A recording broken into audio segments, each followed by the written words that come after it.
নমস্কার বন্ধুরা, আজকে আমি তৈরি করে দেখাবো হাতে তৈরি নুডলসের মজাদার একটা রেসিপি। তার জন্য এই জায়গায় আমি 1.5 কাপের মতো আটা নিছি আর লবণ দিয়ে দিয়েছি আর ঠান্ডা জল দিয়ে সুন্দরভাবে একটা ডো তৈরি করে নেব। ডোটা কিন্তু একটু শক্ত শক্ত টাইপের করবেন। আমারটা একটু হালকা নরম হয়েছে, তাতেও সমস্যা নাই, কিন্তু একটু আপনারা যখন করবেন একটু শক্ত শক্ত টাইপের করার চেষ্টা করবেন। এখন কিন্তু 3টা ভাগে ভাগ করে নিয়েছি। এখন রুটির সাইজ করে বেলে নিব। এই যে আটা দিয়ে সুন্দরভাবে রুটি করে নিয়েছি। তারপর কিন্তু এরকম একটা ছুরির সাহায্যে চিকন চিকন করে কেটে নিব সুন্দরভাবে। এইভাবে ছুরির সাহায্যে সুন্দরভাবে সবগুলো কেটে নিব। তাই আপনারা যখন ডোটা করবেন একটু শক্ত টাইপের করবেন, যখন এগুলো কেটে রাখবেন তখন কিন্তু একটার সাথে একটা বেশি লেগে যাবে না। আর কাটার সময় কিন্তু একটু আটা দিয়ে নেবেন। আর আমি আবার ভাঁজ করেও কেটেছি, সেক্ষেত্রে কিন্তু এরকম ভাঁজগুলো আবার খুলতে হবে আস্তে আস্তে, এতে করে অনেক সময় লাগে।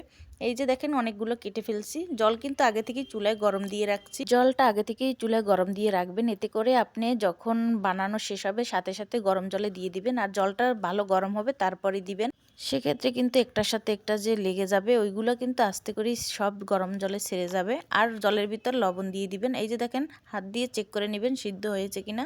প্রায় 4 মিনিটের মতো সিদ্ধ করে নেবেন। এই সেটা কিন্তু নুডলসটা আমি সেঁকে নিয়েছি। আর ফ্রাই প্যানে কিন্তু তেল দিয়ে পেঁয়াজ দিয়ে দিয়েছি। আর এখানে কিন্তু সবজিগুলো নিয়েছি কিন্তু ফুলকপি, বিট, গাজর, আলু আর কাঁচামরিচ। এগুলো দিয়ে আমি আজকের এই যে হাতে তৈরি নুডলসটা রান্না করব। পেঁয়াজের ভিতর কিন্তু সবজিগুলো একে একে সবগুলো দিয়ে সুন্দরভাবে ভেজে নিতে হবে। আর সবজির ভিতর দিয়ে দেব আমি পরিমাপ মতো হলুদ আর লবণ। হলুদ লবণ দিয়ে সবজিগুলো সুন্দরভাবে ভেজে নিব। এই যে দেখেন সবজিগুলো দেওয়া হয়ে গেছে। এখন হলুদ আর লবণ দিয়ে দিব। হলুদ আর লবণ দেওয়া হয়ে গেছে। এই পর্যায়ে সবজিটা ভালোভাবে ভেজে নিতে হবে যাতে পুরোপুরি সিদ্ধ হয়ে যায়। কিছুটা সিদ্ধ হয়ে গেলে তারপর এর ভিতর দিয়ে দিব ডিম। এই যে সবজিটা কিছুটা সিদ্ধ হয়ে গেছে, তারপর ডিম দিয়ে দিয়েছি। আপনারা চাইলে ডিম নাও দিতে পারেন, কিন্তু ডিম দিলে আরও ভালো লাগে খেতে। ডিমটা ভালো করে সবজির সাথে ভেজে নিয়েছি। তারপর এখন নুডলসগুলো সব দিয়ে দিচ্ছি, দিয়ে ভালোভাবে কিন্তু মিশিয়ে নিতে হবে। এই যে সুন্দরভাবে এখন আস্তে আস্তে মিশিয়ে নিতেছি। এই কাজটা আস্তে আস্তে করবেন। আর এই যে নুডলসের ভিতর অবশ্যই কিন্তু ম্যাগি মশলা দিবেন। আমি এই জায়গায় 2 প্যাকেট ম্যাগি মশলা নিছি। আমি ম্যাগি মশলাটা পুরোপুরি দিয়ে ভালোভাবে নুডলসের সাথে মিশিয়ে নিব। আপনারা এরকমের সেম পদ্ধতিতে বাসায় হাতে তৈরি নুডলস অবশ্যই তৈরি করে খেয়ে দেখবেন।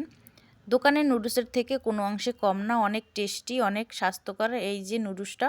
আমার মেয়ে তো খুব পছন্দ করে, প্রায় আমি এরকমের ওকে বানিয়ে দেই। আর লাস্টে একটু লবণটা চেক করে তারপরে একটু লবণ দিয়ে দিবেন। আর আমি কিন্তু এই যে লাস্টে ধনেপাতা দিয়ে দিচ্ছি, দিয়ে নামিয়ে নেব। দেখেন বিট দেওয়ার কারণে কি সুন্দর একটা কালার আসছে, খুব সুন্দর লাগতেছে দেখতে। খেতেও কিন্তু খুবই খুবই মজা হয়েছে। মনে হইতেছে আমি সস দিয়ে রান্না করছি, কিন্তু বিটের কারণে কিন্তু কালারটা খুব সুন্দর আসছে।